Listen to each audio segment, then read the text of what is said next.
What is leadership? Leadership is all about motivating the employees towards the end that you want to achieve. If people are not able to think creatively, innovation is just not going to happen. Steve Jobs was a really rude. If you're authentic and you build relationships with your team understands you, I think that's enough to motivate them, at least start their purpose. Hello everyone. Today we have Mr. Abdul Ahad Bhai, our General Manager, Global Expansion Operation Head, NetCom Learning. Today we are going to talk about our leadership art and leadership thought with Mr. Abdul Ahad Bhai. So, Bhaiya, my question is, what makes a great leader in 21st century? Interesting question, because the way the workforce is evolving now with the Gen Zs. When I joined as a millennial, the working style was very different.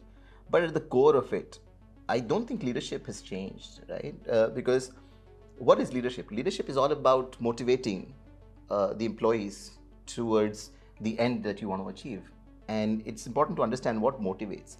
And if you read the book from Daniel Pink called Drive, he talks about three things that motivate an individual, which is autonomy, mastery, and purpose. And I don't think those things have changed. Maybe our attention span has changed, our expectations from our jobs has changed, but in fact, it's even truer now that millennials want to be more autonomous. They want mastery, and they want a purpose. They want to be able to associate with what they're doing. So I don't think the core leadership principles have changed. As long as you know what motivates your employees and you're able to drive them towards that, I think that's the job of a leader, and just get them aligned to the purpose and the end goals of the organization. Bhaiya, how do you overcome the challenges in leadership? So I don't know whether I like the word challenges, but that's the reality of life. Like, there are challenging situations, but I see them as learning opportunities. There are times where you struggle with those situations, but you learn from them and try and improve. What has helped me personally is, whichever team I work with, I maintain very transparent communication, because it is important when you're trying to achieve a goal and when you're driven towards a purpose. Alignment is the most important thing, and the alignment can only happen when you're transparent and upfront in your communication. That's the only way you can have everybody on board. And if that happens, then obviously more heads means more ideas. If you're open to listening to your teams, you will find more solutions, and that will help you overcome challenges faster, better. And I think it's also going to help you develop more leaders from those situations. So that's how I kind of handle challenges. Bhaiya, what role does innovation play in leadership? I think very important role, but I don't know how people define innovation. When you start talking about innovation, people think fancy technology, buzzwords, AI. Innovation is nothing more than out-of-the-box thinking, and it's just being able to creatively solve problems is the art of leadership. And I think, going back to my previous question, if you are open in your communication, you have participation and alignment from your team, and you're open to ideas and not afraid to fail while trying out those ideas, I think that's what drives innovation. The ability to create an environment where people are able to express themselves and contribute is what drives innovation. It's not technology that drives innovation. If people are not able to think creatively, innovation is just not going to happen. So I think innovation is critical, but how you understand innovation and how you encourage it is equally important for leadership. Thank you. Bhaiya, how do you motivate your team and keep them engaged? You guys tell me, you are my team, how do I motivate you guys? No, I think, and that's very different.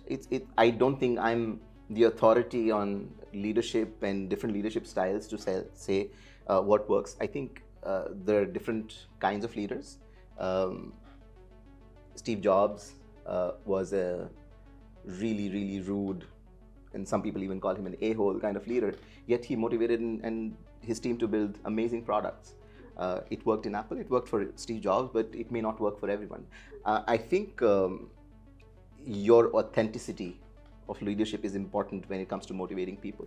If you're authentic and you build relationships with your team understands you, I think that's enough to motivate them, at least start that purpose. Because then whatever comes across with authenticity and genuineness is what people really like about you as a leader.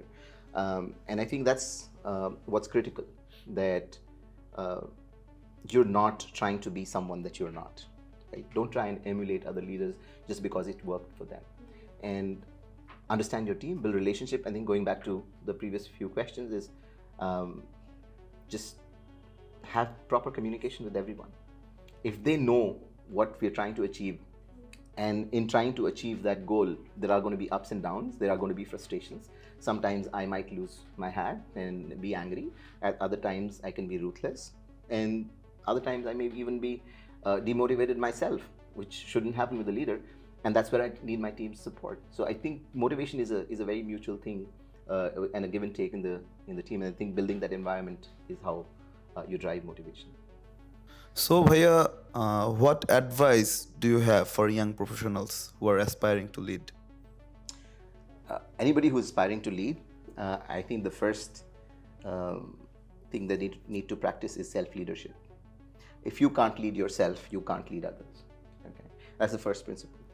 It's very easy to think that to be that boss and that manager, that I will give directions and people will follow and fall in line.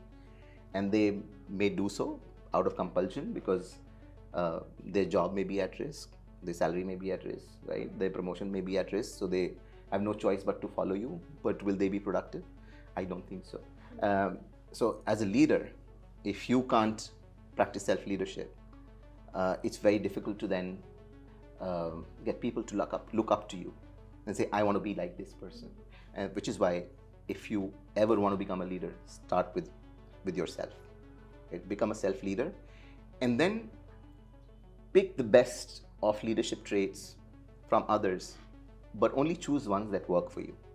Right? Like I said, do not emulate one successful leader over the other, because they all had their own personalities. See what works for you. Become authentic. If you're not authentic, then your communication will not be genuine and people will see through it. So that's my only advice. Practice self-leadership, be authentic.